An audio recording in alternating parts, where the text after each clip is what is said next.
de transformación cultural.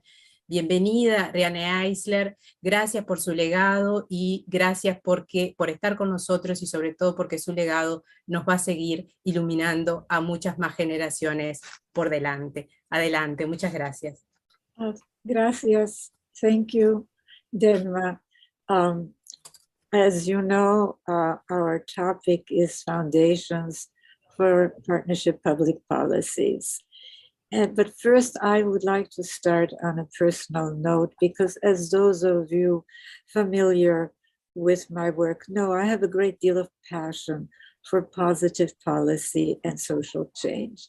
And that passion is deeply rooted in my childhood experiences as a child refugee from Nazi Europe with my parents.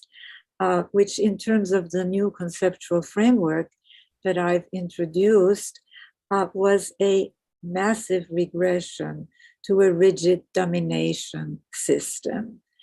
Now, that trauma led me to questions that I'm sure many of you have asked at some point in your lives. When we humans have such an enormous capacity for consciousness, for caring, for creativity, why has there been so much insensitivity, cruelty, and destructiveness? Is this inevitable, or are there alternatives? And these questions eventually led to my multidisciplinary, cross-cultural whole systems research, which focuses not only on deconstruction, but on reconstruction.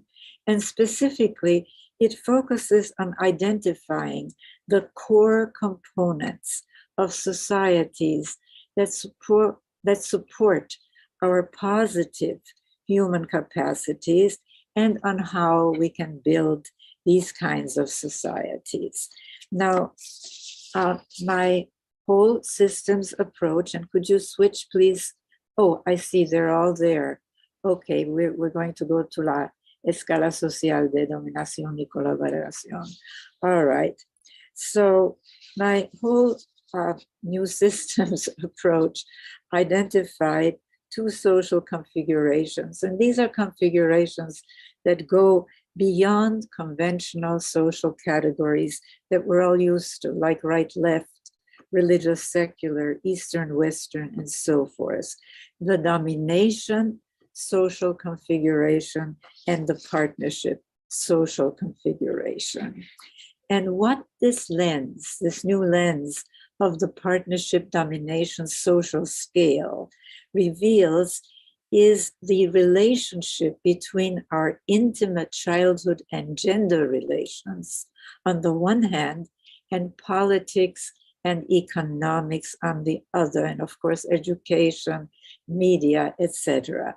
And it shows that we have to look at the whole picture, the whole system, if we are to build a society that is more peaceful, sustainable, and equitable.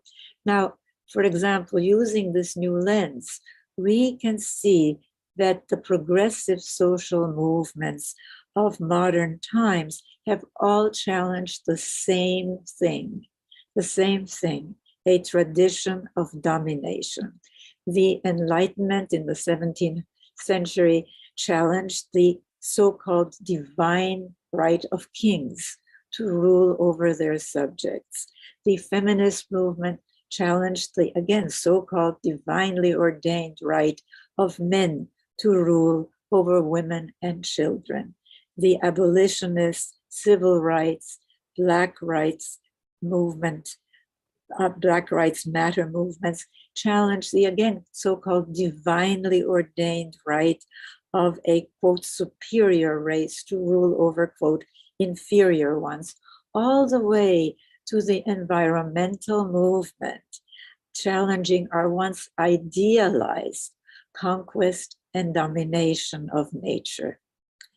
But these movements focus primarily on dismantling the top of the domination pyramid, politics and economics as conventionally defined. And they paid far, far less attention to four interconnected foundations of either domination or partnership systems. The first cornerstone foundation is childhood, because we know that from neuroscience that what children experience and observe, especially in their first 5 years, shapes nothing less than the architecture of our brains. And with this, how we think, how we feel, how we act, including how we vote. The second cornerstone, again, is one that we are not used to thinking of as a core social issue, is gender. Consider that ranking the male form of our species over the female form. What does it tell us? What does it tell a child? It is a template for equating difference with superiority or inferiority, dominating or being dominated, being served or serving. And hence, it's a template for all in-group versus out-group prejudices and rankings, be it racism, anti-Semitism, and so forth. The third cornerstone is economics, but economics that goes beyond both capitalism and socialism, because consider that current economic systems, both capitalist and socialist, fail to properly value and reward the most fundamental human work, the work of caring for people and for nature. And the fourth cornerstone, and they're all interconnected, is story and language. Consider that many of the stories we are told today that are our heritage from more rigid domination times present violence, domination as normal and inevitable. So it is on these foundations, these domination foundations in childhood, gender, economics, and story language, that domination systems of strongman rule and violence have kept rebuilding themselves in regression after regression. For example, Putin, a strong man ruler who launched his barbaric invasion of Ukraine, he also in 2017 radically reduced the penalty, the legal penalty for family violence. So it is today substantially less in Russia than for hurting or killing a stranger. Why? Because of the link between an authoritarian and male-dominated punitive family and an authoritarian male-dominated violent state. Nothing to do with women and men. We're talking about stereotypes now.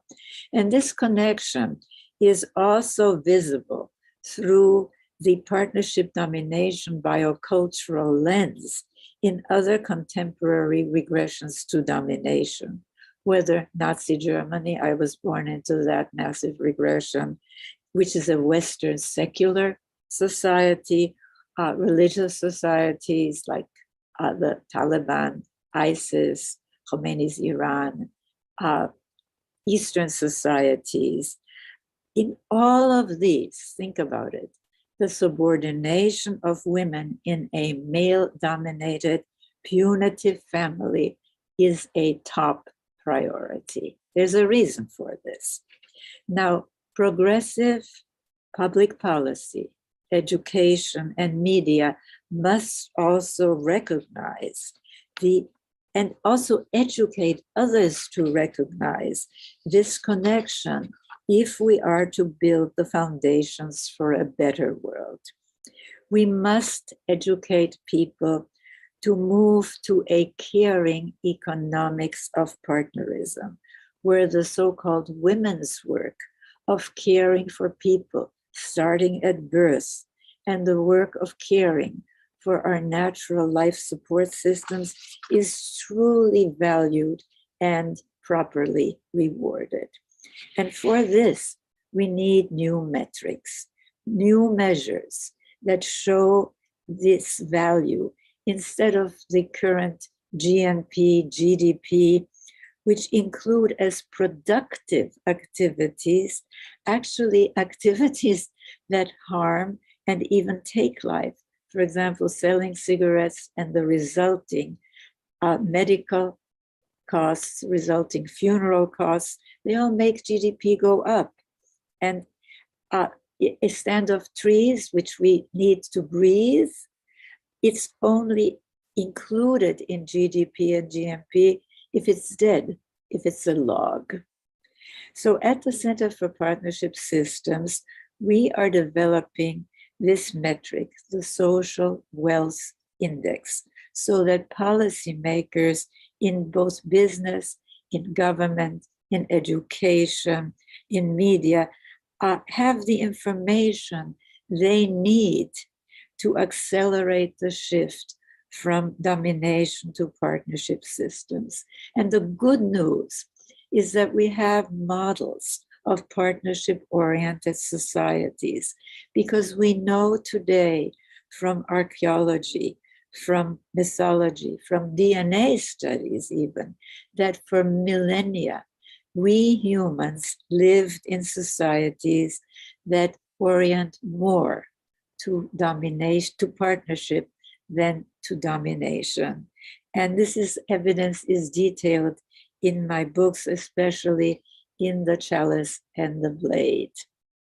Now, we also know that we can create the tools we need to support policies that can move us from domination to partnership systems. And these tools include: 1, changing how we measure economic health; 2, demonstrating that supporting care work can cut through cycles of poverty; 3, implementing a cohesive family policy where care work, still done for free, primarily by women in families, is rewarded, such as affordable and well-paid, high-quality early child care, generous paid parental leave, early childhood education, etc.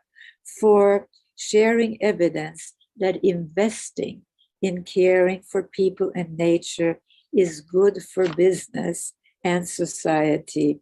And 5, and this is vital, recognizing that economic systems are affected by and in turn affect the larger social system. Now, education and media have a major role and responsibility to accelerate this shift to a more equitable, less violent, more sustainable partnership future. I thank you.